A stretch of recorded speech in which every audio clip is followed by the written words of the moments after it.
Live from the Below the Yellow Line studio, it's the Below the Yellow Line podcast. Hello, everybody, and welcome back to the Below the Yellow Line podcast. Another great guest scheduled for today, a guy that should be a blueprint for a lot of young guys coming up through the ranks of NASCAR, late model racing, just, grassroots racing. Dawson Sutton. Dawson, how are you doing? I'm good. Thanks for having me on here. Yeah, absolutely. Glad to have you on the show. So I'm just going to kind of jump right in with some questions here. You are very young, and I know a lot of drivers are, younger today as they come up through the ranks and everything. But when did you know that racing was kind of your thing? Honestly, man, I'm really new to this. I started it actually a year and a half ago. Most people think that's pretty crazy. Most of these people have been racing for years and years now, but I started in the legend cars a year and a half ago, and just really learned a lot just from last year, racing 50 to 60 races in a year and racing for a great team in legend cars, Joe Ryan race cars. They taught me a ton of stuff, and I really just moving through the ranks right now. That's the goal, and it started late, so you kind of just have to move faster and push yourself a little bit harder than everybody else. Yeah, absolutely. And that's, kind of the tough thing. And you being in your spot, I mean, you've answered the pressure, you've answered the challenge really well, but just kind of being able to push yourself, especially above some of the veterans that you're racing against. And you did start this relatively recently, and, you are younger, but being younger, how do you kind of balance, schoolwork, racing, other ventures? How do you try to balance all that, especially as somebody really trying to make it in racing still?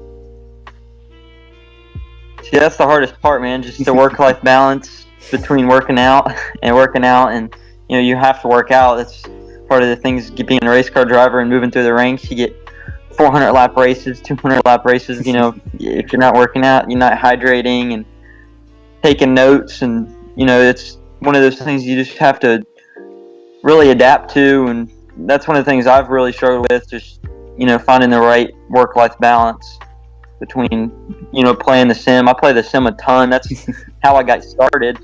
I still play this 5 to 6 hours a day, so that's really what keeps me going. I'm sure. Got to be hard to find that balance, but obviously it's kind of paying off for you. I do have one question here from a subscriber. I've been trying to take those from listeners and subscribers recently, and it kind of pertains to what you're just talking about. Spider Moss says, as a professional couch potato, how do drivers like yourself stay cool and stay hydrated and motivated during long races? Oh, it's that's funny. One of those things is you kind of just have to keep yourself motivated, because that's the biggest thing. Just staying motivated because you only race, normal people race once a week. Some people get the opportunity to race during the weekdays and some micros and stuff, but right now I race every weekend. Some people don't even get to race. Some people get to race once a month. So keeping yourself in the game and practicing, and hydrating is one of the biggest things before your races. It's really easy to get out of your head during a race, and that's when you see people struggling. So you kind of have to keep yourself in the head during a race. Off the track, off the track is the biggest thing. Yeah, for sure. I can't imagine, being in your spot, I'm around your age, and the thought of sitting in a race car for 2-3 hours, and I know you race short track. I know your races are shorter than, some like the NASCAR Cup races, IndyCar races, but still just incredible, like how hard you guys work in and out of the race car to kind of keep yourselves physically primed and at the ready at all times to get going. So, we talked a little bit about, kind of your rise through the ranks. And you said you are trying to get through the ranks. And you got a big step with that, with a win at Five Flags Speedway last June. And I believe that's where you got your first win as well. But this win at Five Flags was pretty different compared to a lot of other wins that a lot of other drivers had. The car in front of you got disqualified, but it wasn't any random Joe. It was your teammate. Was that an awkward bus ride home, or how did you handle that, and how weird is it to win a race? I mean, still a very deserving win, but even when you don't cross the line first. It doesn't, you really don't feel right whenever teammate gets DQ'd. You can't really be happy.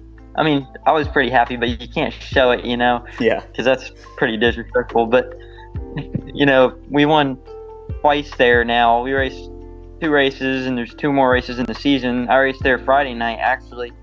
I've won 2 of the races there so far, so hopefully we're running for a championship there.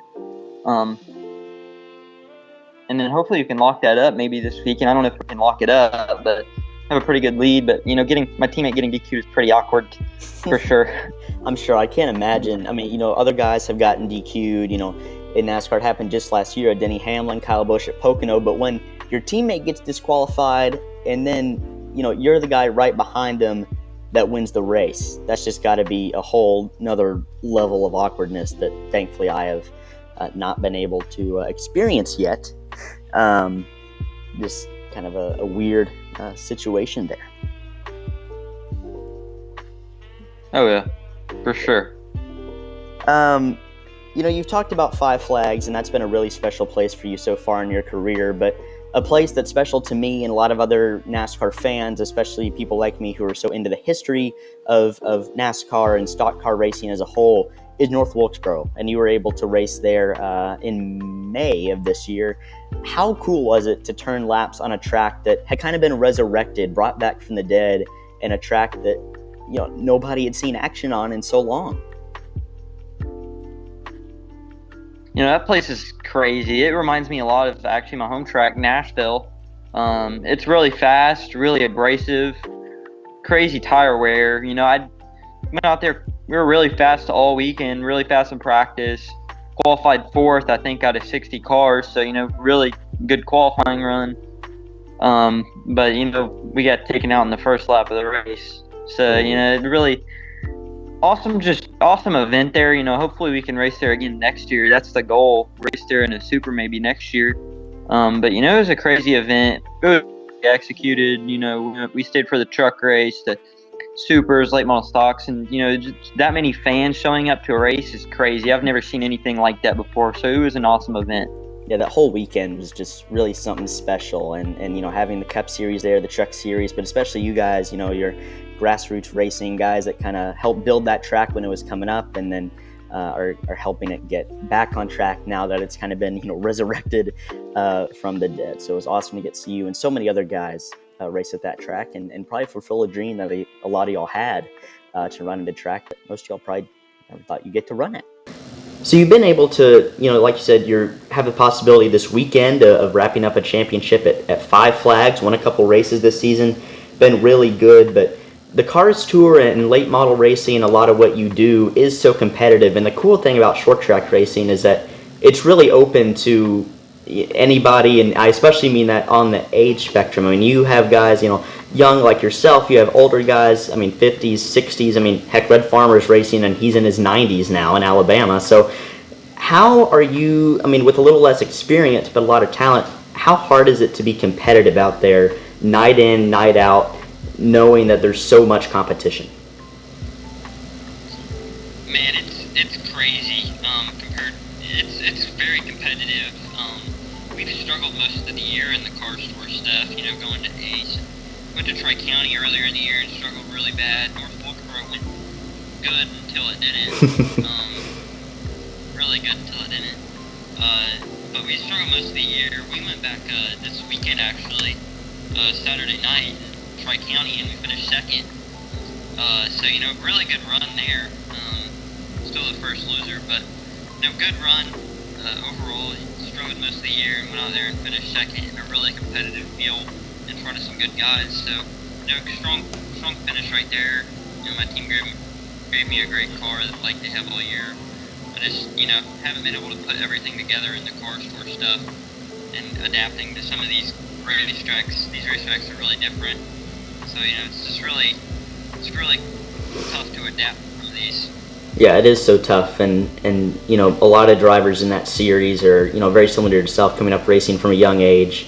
But short track race, it's just so fun to watch for that reason. We have a lot of guys from a lot of different backgrounds, a lot of different experience levels, racing at tracks that are just incredibly hard to run at. If somebody told me, go get in the car, run North Wilkesboro, I would not sleep like the week before I was told I had to do that. Just puts a knot in my stomach, but you guys are somehow able to do it night in and night out.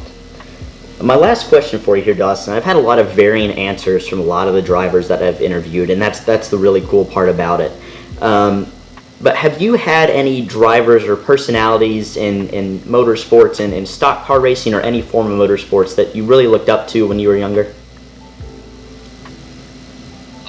Man, I'm actually pretty new to the racing scene in general. I started racing. My dad started sponsoring a truck a couple of years ago with the Truck Series. I think it was 4 or 5 years ago. I didn't know anything about racing until 4 years ago. So, the main person I've really looked up to is Josh Berry. Matt DiBenedetto races for Rackley, the truck team. I look up to him, but the main person I always looked up to is Josh Berry in the short track scene. And, it's crazy how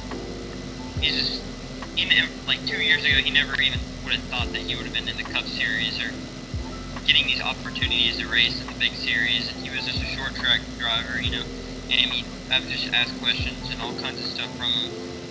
So, he's definitely the one that I've looked up to for a bit now. Well, that's great, and he probably would have never imagined he'd be in the Cup Series, and you talked about you being relatively new. You're already winning and having a lot of success, so you're obviously a quick learner. And speaking of that, Rackley War Truck, it's in the playoffs, and it's going to be racing Sunday in the playoffs with Rackley Warren and Matt DiBenedetto, so I bet that's really cool. And who knows, maybe we'll see you in the playoffs in that 25 truck mixing it up one day. Well, thank you so much. That is the goal, and I hope.